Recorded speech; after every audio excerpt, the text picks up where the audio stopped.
another day at the pub. David had gathered the gang for what he promised would be a life-changing announcement. Everyone leaned in suspiciously. The last life-changing thing David organised was a pub karaoke night that ended in 3 nosebleeds and a broken mop. But this time, he beamed and proudly declared, "We're all going to Barbados." There was a moment of stunned silence before the pub erupted in chaotic joy. Pete simply nodded, sipped his pint and said, "All right."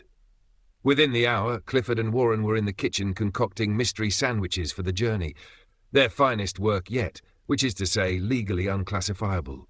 Brian packed 6 newspapers, Pete packed 1 pair of shorts and 14 cans of ale. Raymond produced a passport drawn in crayon, complete with glitter and a photo of him blinking. Somehow that worked. At the airport, they managed to shuffle through security with only 3 delays, 2 bag checks and 1 minor incident involving Warren and a bottle of pickle juice. They boarded the plane and the chaos truly took off. Raymond was already in the aisle trying to sell passengers antique trinkets from the Devonshire region, which looked suspiciously like ashtrays and broken beer mats from the pub. Clifford and Warren had stolen a food trolley and were now wheeling it through the cabin, loudly offering up lukewarm mystery sandwiches at extortionate prices. Brian, unfazed, sat quietly doing a crossword with a pen he'd borrowed from a flight attendant's pocket when she wasn't looking. Pete, true to form, was perched by the window with a pint he'd somehow smuggled aboard, staring into the clouds with deep, meaningless contemplation.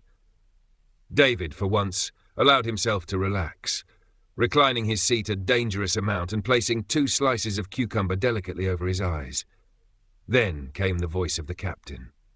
"Ladies and gentlemen, please prepare for landing." David lifted 1 cucumber slightly. "That's a bit soon. I must have fallen asleep." The cabin went quiet. "Thank you for flying with us on this short haul to Manchester International Airport." There was a collective pause. Brian's collective popped.